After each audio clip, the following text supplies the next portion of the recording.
I was really worried he'd figure out what the heck was going on, but he had no clue. Luckily. And then Yeah. Bash ruined it. Well, he didn't so much ruin it as it was an update ruined it. Yeah. Blame This was Bash. right after the what was it? I think it was a 1.1 update. It was right after one of those, and his texture pack didn't update. It didn't So show I mean, if you see, Netherrack, yeah, he didn't know he was good. I got more flack for that video because of people hating on Badge, and I'm a very monotone guy in a lot of ways, and it's hard to really tell when I'm joking when I'm not. And people thought that I was really mad at him. I wasn't mad at Badge at all, and it wasn't his fault per se. He just saw a piston behind the wall and wondered why the heck is there a piston there. There's no way he could have known that piston led to the Pandora's box that it did. Yeah. So, what was the idea behind that prank? Like, say, when you were building it, what did you hope would happen? Well, I was hoping that I was going to figure out a way to get Good to start using his track again, first of all. And once I did, I was just going to have him have the wall pop. There was going to be a wall that popped out in the middle of the track that dropped him down into the trap. And the general idea of the trap is once you're in it, you cannot get out without killing yourself. Plain and simple. There are a few glitches that you can use to get out. I mean, one of the things that people always comment on in my videos, how do you get out of the trap? Is ways to get out, and there are ways. There are not very many ways, and pretty much all of those ways require you to know ahead of time that you're going to be falling into one, which kind of makes it pointless. Yeah, you're not going to know ahead of time that you need to bring some ender pearls with you. If you knew that, then yeah, you'd be fine. There's no way. Sadly, and at the time, we didn't have it. Sadly, yeah, that's. A lot of them sorry. Yeah. Well, now carry them, yeah, but at the time we didn't have an ender farm or anything like that. Those were still very, very rare. In fact, the largest supply was in the valley trap because they'll randomly fall down in that thing, and I would add theirs to the pile. So I actually had the largest supply on the server, probably. Yeah. What other ways were there out of that? There's a few ways. For instance, you can use the mine cart that you fell down in. If you click it just right and push it off the side, you should be able to right-click out of it right at the very bottom, and you should be able to survive. Another way is if you happen to have fire protection and jumped off with a fire protection on and poured lava down on the way down, and then you might be able to survive. That requires no lag. Yeah. Good luck with that, because you would have to have the lava show up underneath you as you were going down, which on the SMP server is unlikely at best. There's a few other ways too, but they're all somewhat glitchy. I think that it is actually possible to jump that 3-wide gap too, but it's pretty hard. You would have to nail that perfectly on the first shot. And not a lot of people are going to be able to do that. That is correct. Where are you at right now? Just out of curiosity. I was just at I'm not actually sure what it was. Down near the double XP grinder, there was a ladder that went up. Double XP grinder ladder. That's just the double. That's just the thing that goes to the second second zombie thing. Yeah, I was just looking at that. Okay. I thought you were heading towards Goodland or something like that. No. Okay. But yeah, how actually speaking of like remember you mentioned MC Gamer earlier? Yeah. What about him? When you were doing the UHC, how was he? Like, did you enjoy playing with him? I actually knew MC Gamer before he was ever in Mindcrack. He didn't know that I knew him, but I did know about him. Before I was ever in Mindcrack, I was actually part of Discover.us, which was known well because of Co. And before they crashed and burned to the ground, both me and MC were part of that group. And I knew him somewhat through that, and whether or not he remembers me or not, I do remember seeing him a couple of times. So I knew him a little bit before that. And I knew he was an all right guy. And when we were coming down to the end and people were trying to figure out who they wanted to play with, it came down to me, him, and 2 other guys. And out of the 3 that were there, I wanted to play with him anyway. So, yeah, he was fine. He did just fine. So, how did you enjoy the UHC? Was it mind-wrenchingly hard? Was it annoying? Was it stressful? Well, it's being that I'm a technical builder, it means that I have to play it in a completely different way. If you guys ever saw the when you guys saw the whole KOTL that they were doing this morning with the vintage beef and Nebris, I'm a PvP guy. Yeah. Anytime it comes down to the part where I actually have to take a direct person on, I'm probably going to lose. So if I'm ever going to be able to do anything in that game, that I'm going to have to do it in a very unique way, and that's probably why I've never really taken anybody out. The closest I ever came to taking anybody out was Anderzel. But that said, I always leave my mark in the series, and I plan on leaving a bigger one next time, hopefully. So yeah, I do love it. It's a very unique challenge. It's something that gets me out of my comfort zone, and I like that. That's actually why I developed an Iron Man series, because I wanted to make it so that I was doing something that is completely different from how I normally play. It adds a lot more variety to the channel and a lot more variety to my personal play. Oh yeah, yeah. So, and I presume you're not going to be able to build any TNT cannons or anything now and start firing at people in the UHC. I wish I could, but they're notoriously hard to hit a moving target with. Yeah. If you manage that, though, that'd be brilliant. That would be hilarious. Kill them with the TNT in the UHC. Probably be a bit embarrassing as well. But Embarrassing, yeah, but very epic. Heck, yeah. I wouldn't mind. It'd be just as likely to kill me as it would kill them, though, just from the firing back at me. Yeah. In Cobble Haters as well, have you enjoyed Cobble Haters a lot?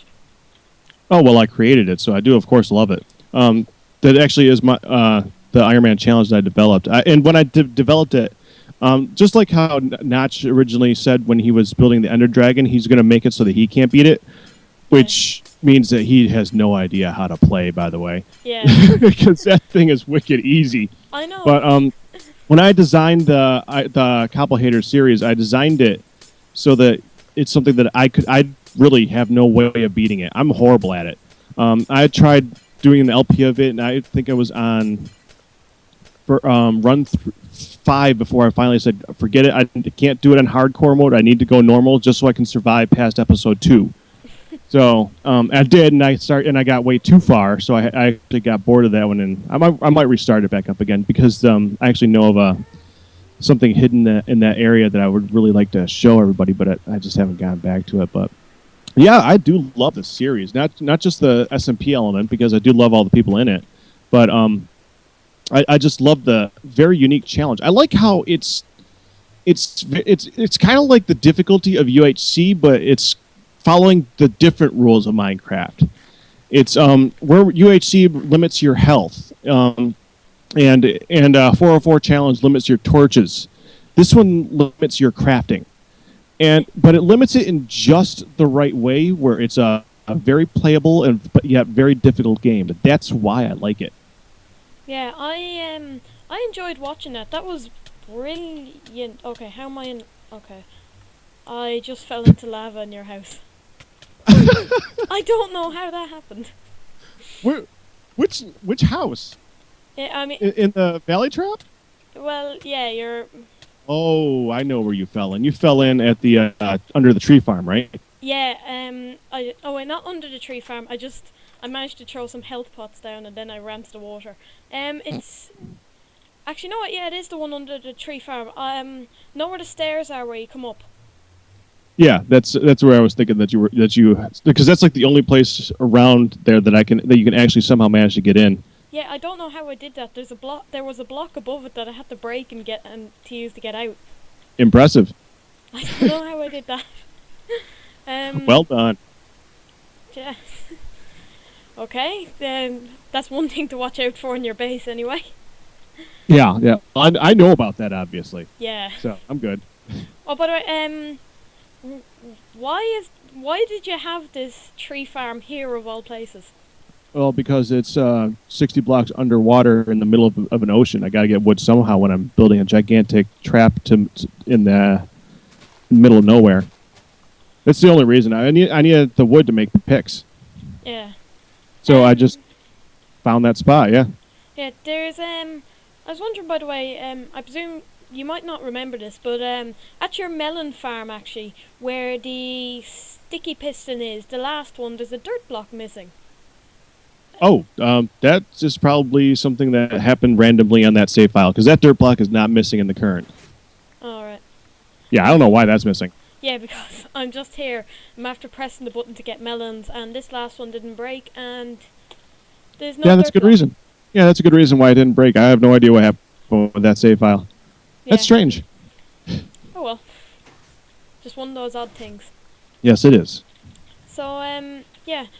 I just want to know some like what part of the world are you from, and what's your name? Well, nice trying the name. But We'll just as call far you as what, Pakratt. yeah, it's what I'm known by more people anyway. So we'll say that that's just my name right now. Okay. As far as where I am, I'm actually from the same time zone region as Good. I'm actually in New York of the U.S.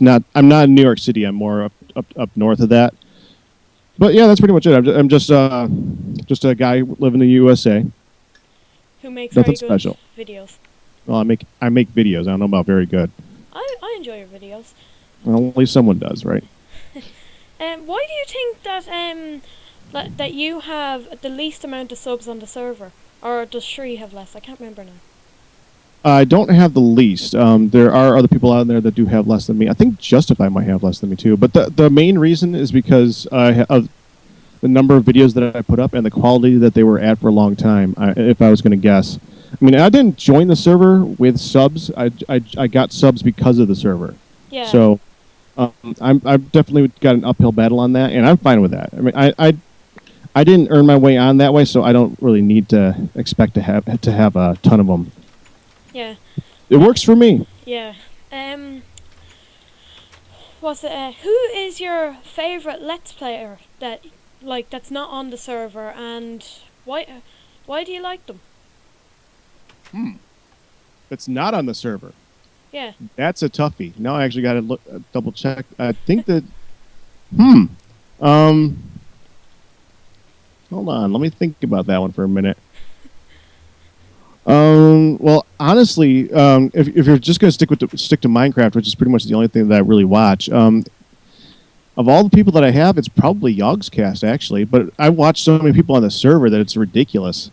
So, yeah, I'd probably have to say Yogscast.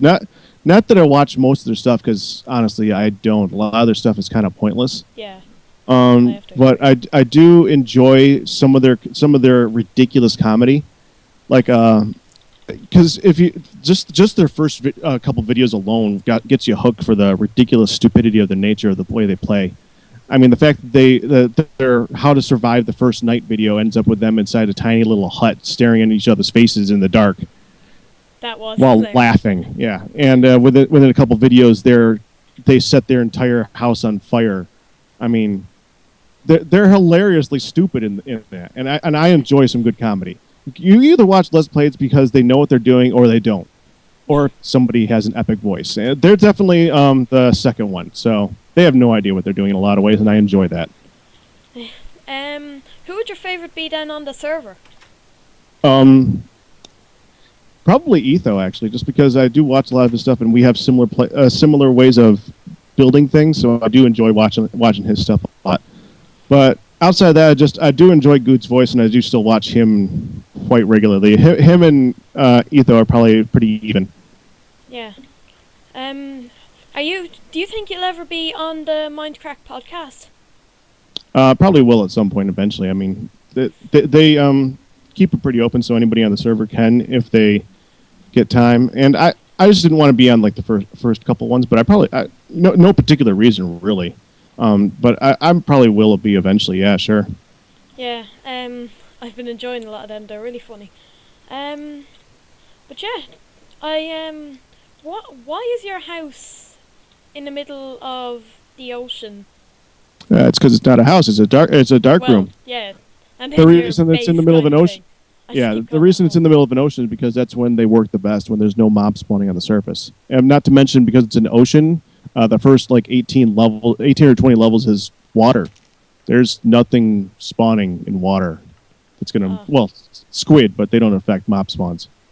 So yeah, the best place to build anything out before the 64 height limit or the 128 height limit was eliminated. After that, yeah, up there is the best. But before that, when I built that, the best place to build a mob spawner is right there. So Yeah.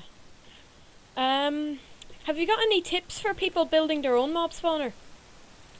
well, if I was gonna give tips on that, it's first of all, decide what you want it for. Like if you just want it to be something quick and simple, then look up something that's quick and simple to build. The reason I built mine is because it's a simple design. It's not because it's the most efficient, because it honestly probably isn't. It's and but if you want it to be most efficient, then there's many out there that are much better, but are much more resource intensive. So know what you want before you get yourself into it, because before you start to build something as massive as mine, you want to know what you're building. I mean, if you want something really simple and easy to build that won't take you more than like an hour, it would be either mine or something like Etho's design, which is just a simple little thing in the middle of the sky. And that's a really simple design. It's not very resource intensive, and it works pretty well too. But outside of that, just know what you want and know who to look for. Yeah. Why do you see the technical aspect of Minecraft the most fun part? Well, that's just how I play. I mean, if I was actually looking for PvP aspects of games, I wouldn't be playing Minecraft. I'd be looking into something more along the lines of FPSs or something like that. And I can't do that type of stuff. My brain doesn't react quickly to that type of stuff, so I just kind of veer away from it. I'm just not good. So when I play games, I'm looking to do something more creative. And when I think creative to me is not making something pretty, because, well, that is creative in its own right. That is creative, but it's not my type of creative. And I prefer it. Honestly, if I was going to put it very simply, it's because I like to do things different. Yeah. What's your favorite game apart from Minecraft? I mean, is there any other? Well, at the moment, it's Binding of Isaac. I've been playing that one like crazy for no particular reason whatsoever. Oh. I'm quite obsessed with that game right now. I've But been playing that. Yeah, it's yeah, yes, it is. Outside of that, I do like a lot of good Flash games, but I don't really play any of them like religiously or anything like that. If I was going to say a favorite game that I actually played before this, it would probably be not Medal of Honor. Now I can't remember the name of the game. How could I? Metal Gear Solid. Metal Gear Solid 2 had some of the best characters that I've seen in a long time, and I loved the cinematics in it. And that before Minecraft, that was probably one of my favorite games, just because of it's not an FPS. It's a side third person, and it values that you can either take people out with shooting them, or you can just sneak up behind them and choke them to death. And I always loved that. I always loved the variety in that game, and the characters and the cinematics and stuff like that. So yeah, that would probably be my favorite outside of Minecraft. But yeah, there's a lot of different games that I do love for a lot of different reasons. So yeah, I actually died outside your house a minute ago. I was at the mob spawner, and I thought that was 2 blocks of water at the bottom. I jumped. Guess who died? Uh-oh. You died again, huh? Well done. Yep. And I'm at Paus's place, and I was just walked over to the place where his nether portal was at his anti-zombie fortress. Mm-hmm. And I then saw that because this is an older version, there's no portal. So you're now in the middle of nowhere then, right? Pretty much. I don't Good know job. the way back. Okay. All right. Yeah, I think that's probably gonna do it then. You're pretty much done right now. Yeah. Yeah, I think that's actually the end of the interview. Thanks again. That is a good way to end it. Yeah. Stuck in the middle of nowhere. Yeah. Yeah. What were you saying? No, that's pretty much it. I was gonna say I get lost so often in my stuff that's kind of fitting.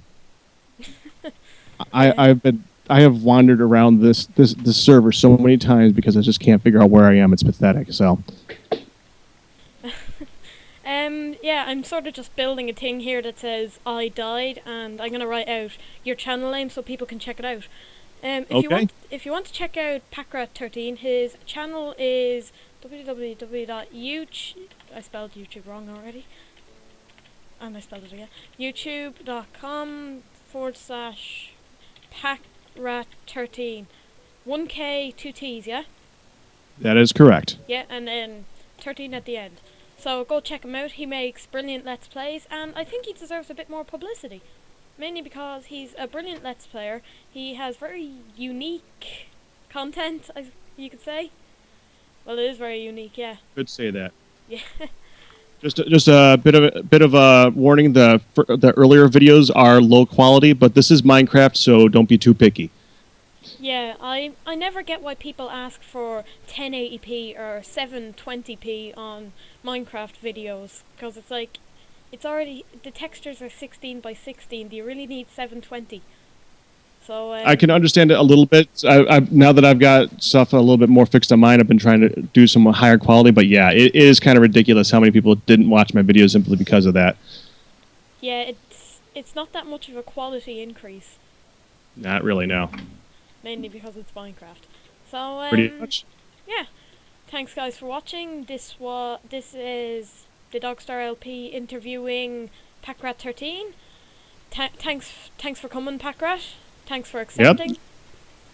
Yep. But yeah, I think this is the end of the episode, so have a All good right. day, people. Goodbye. And you guys have a good one. Bye.